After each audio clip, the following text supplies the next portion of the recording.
повикувате такси и пред вашиот дом се паркира автомобил што разговара со вас и во кој нема возач. Колку да изгледа како сцена од некоја далечна иднина, за овој концепт веќе на големо се работи.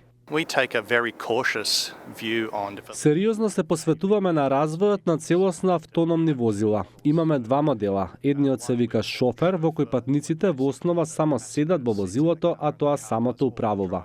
Концептот на автономни возила е дел од фокусот на годинешното автошоу во Вашингтон, каде се представуваат сите поголеми светски играчи во автоиндустријата.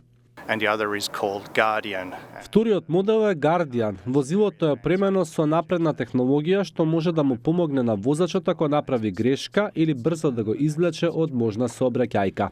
Идејата на производителите е автономните возила во иднина да личат исто како регуларните возила, без дополнителна надворешна опрема. Првиот чекор е во почетната фаза на автомобилот. Во самата конструкција се вметнуваат потребните радарски модули. Има серија од сензори што не се типични за сегашните автомобили, а кои треба да бидат поставени на време.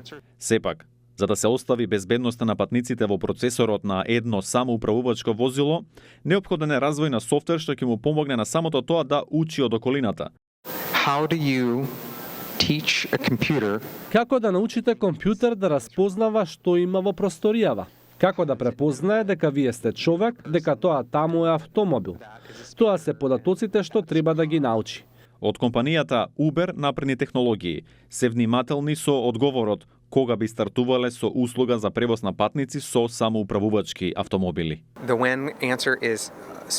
Одговорот на прашањето кога е порано од колку што јавноста очекува, но сепак ќе треба да се почека.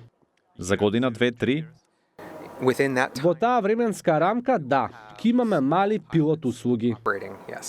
Но за реализација на футуристичките идеи за возила што самите ве земаат од дома, потребна е и соодветна брза комуникацијска мрежа, што ќе има возможи на автомобилите да не се изгубат некаде по пат или да не се забијат во некој столб. Дали тоа ќе биде 5G мрежата или некоја друга, во САД ќе одлучат надлежните институции. Ќе следиме како се одвива партнерството меѓу автомобилските производители, одделот за транспорт, а потоа и нашиот оддел за да бидеме сигурни дека ќе има соодветна мрежа. Да се вози оваков автомобил е предизвик, но во иднина голема е веројатноста овие автомобили да бидат самоуправувачки. Тоше Огњанов, Гласот на Америка, Вашингтон.